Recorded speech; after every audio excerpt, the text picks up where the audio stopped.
Welcome to a new edition of the Neon Jazz interview series with jazz bassist and composer Michael Feinberg. We spoke with him in early October about his newest 2020 CD, From Where We Came, with a stellar lineup including Dave Liebman, Noah Preminger, and others.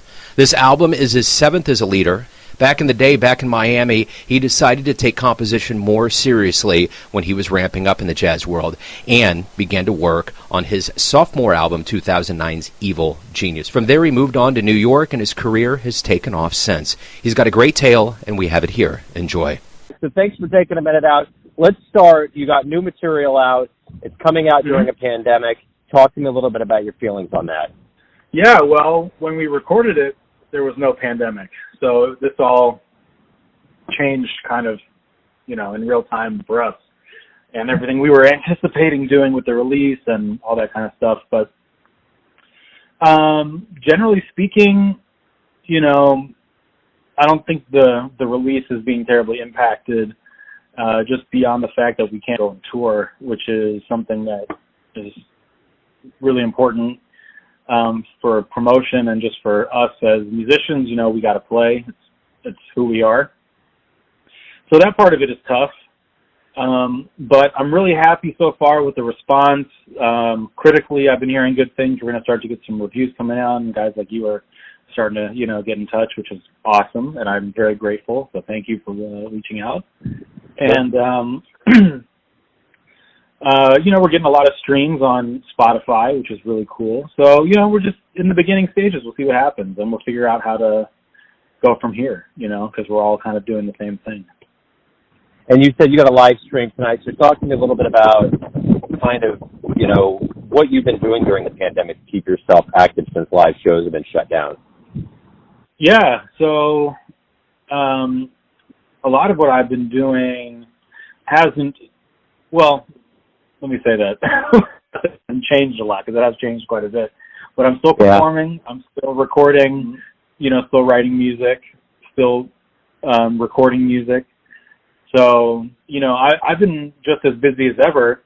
Unfortunately, the bank account hasn't reflected that.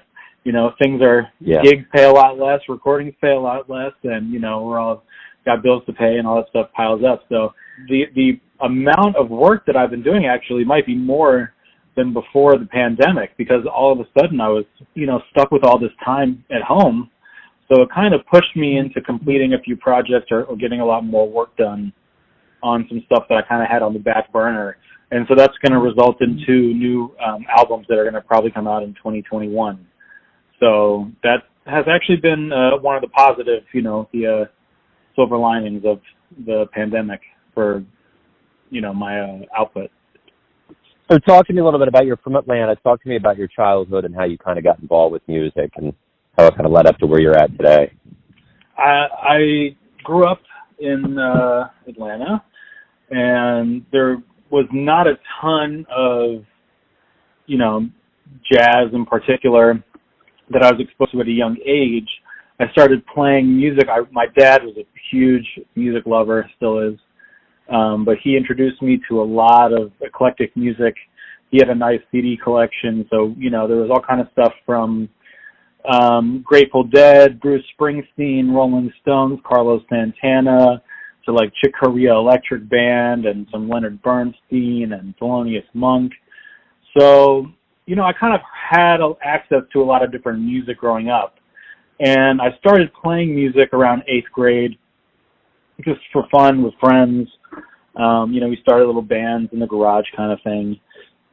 And when I was 15, I went to the Berklee College of Music 5-week summer camp. And I met a teacher there, a guy named Jim Stinnett, and he really changed the direction of my life. He was someone who, when I came to Berklee, I was really the only bass player I knew, so therefore I was kind of the best bass player in my area. And, I kind of maybe had an attitude or thought I was a little bit better than I was, and he kind of set me straight, but also put things into perspective that, it's not a mystery or impossible to be great at playing music. It's just a matter of being diligent and putting in the effort. And so that was really the beginning of my journey into really becoming a musician. So what do you like the best about being a musician? Wow.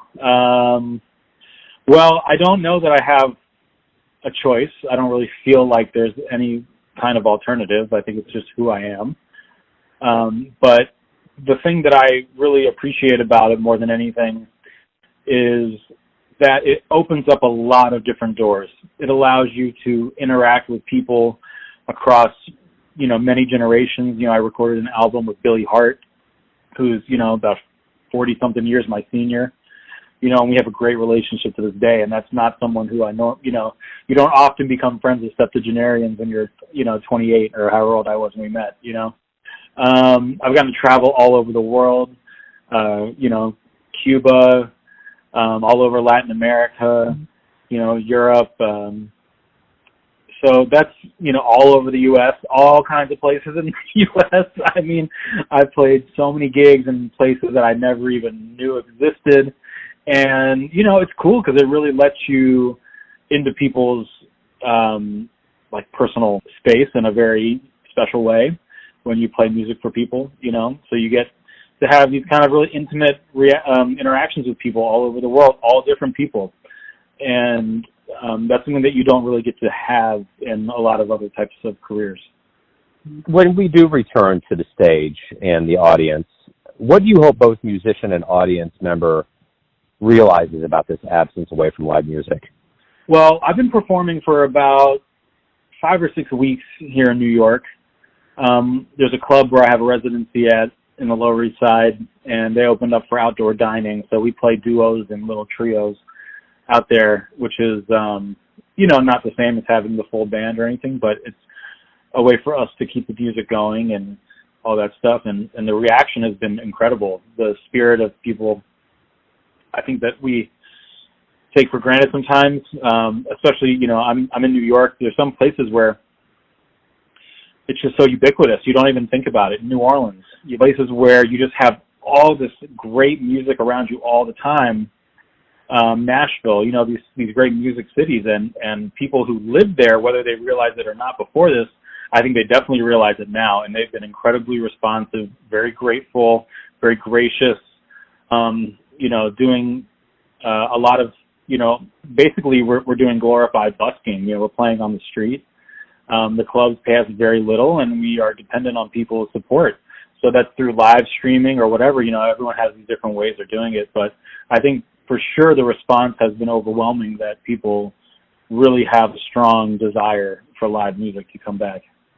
So everyone has a perception of you, your family, your friends, your fans, but you're living your life. Who do you think you are?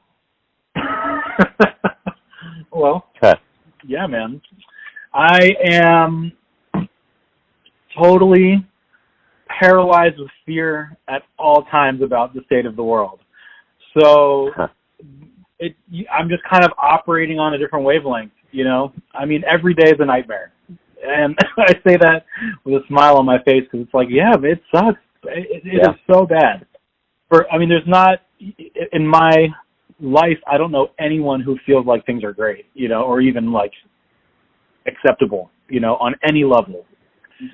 It's just kind of it is what it is, So I'm just maybe like having a breakdown or something. I don't know. Well, we all are. We're all operating on trauma. Yeah, so I get it. Yeah, so kind of speaking to the last point, I think there's a lot of healing in music. I express myself, I get it out. So maybe that's just, I have a lot more, that I need to get out today than I do on a typical, in 2019. Although I will say it's been kind of a stressful time since 2016, so I'm very hopeful that we'll be moving in a different direction in the near to immediate future, without making this too political. But, it's kind of a good time for artists in that funny kind of way, because it's so, the world is so rich with inspiration to draw from. So I'm definitely, I mentioned to you earlier, I was recording. I just got out of the studio maybe a week and a half ago to record my next record. I wrote all the music in about a week. it just came out, you know, it just happened like that. So, you know, maybe there is something that is a little bit for the artists out there, you know, we're finding maybe a conduit for some of that emotion, you know, through our work. So we're being more productive. Right on. Perfect. Hey, man, thank you for taking some time out for Neon Jazz today. I really appreciate it. Absolutely. And, you know, thanks for spinning my music and checking it out and sharing it with everyone. That's the most I can expect for any of my releases, and it's just been going great so far. So I really appreciate you guys all helping me out as well. Thanks for listening and tuning in to another Neon Jazz interview, where we give you a bit of insight into the finest cats in Miami, New York City, Kansas City, and spots all over the world, giving fans all that jazz. Thanks to Michael for his time, music, and story. If you want to hear more interviews, go to Famous Interviews with Joe Domino in the iTunes Store. Visit neonjazz at youtube.com, and for everything Neon Jazz all the time, go to the neonjazz.blogspot.com. Until next time, enjoy the jazz, my friends.